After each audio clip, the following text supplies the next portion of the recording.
Bonjour, bonjour, chers auditeurs. Alors, nous revoilà pour une nouvelle petite vidéo. Alors, j'ai fait il y a 2 jours une préparation. Je vais te la montrer. Une préparation en fait à base d'eau et de clous de girofle. Je me suis dit, comme j'utilise régulièrement pour mes gencives et mes dents quand j'ai un petit peu mal ou que j'ai une gêne en bouche, j'utilise régulièrement de l'huile essentielle de clous de girofle. Et puis je me suis dit, mais comme j'ai des clous de girofle à la maison, je vais mettre ça dans l'eau. Et en fait, ça crée une solution euh, je dirais très puissante.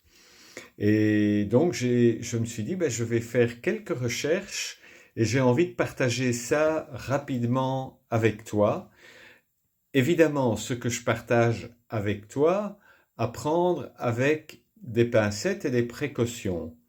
Évidemment, c'est pas parce que ce sont des plantes que ça peut être anodin. Évidemment, après, tu peux te renseigner auprès d'un herboriste ou dans une herboristerie, avoir un peu plus d'infos.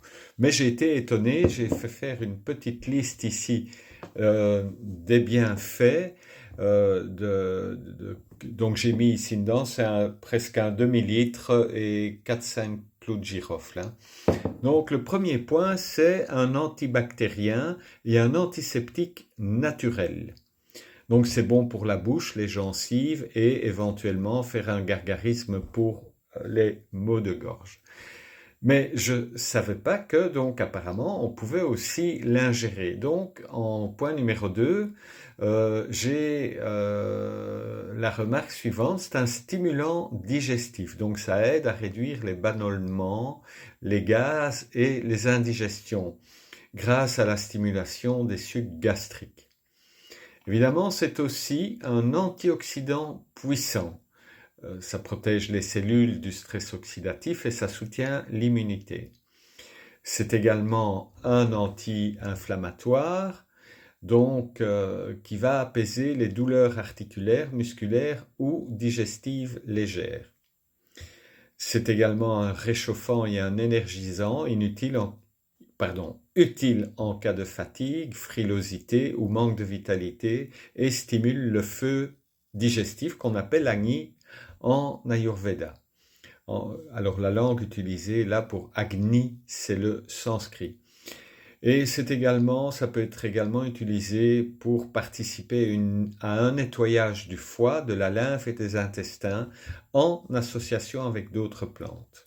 Voilà les premières petites infos que j'ai obtenues. Après, il faut pousser les recherches et j'ai envie de dire que se renseigner chez un herboriste ou chez un naturopathe, c'est pas, je dirais, inutile. Mais voilà les premières petites informations qui sont très enrichissantes. Et je voulais absolument partager ça avec vous.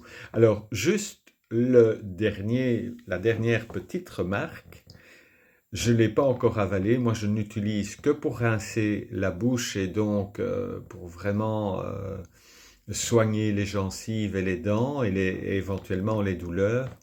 Je n'ai pas encore ingéré, mais je ne pense pas que le goût soit très bon. Donc ça c'est pour ceux qui sont parfois un petit peu difficiles avec le goût. Voilà, je voulais partager cette info et bon ben voilà, j'essaierai encore de partager d'autres de mes petites recettes. À très bientôt.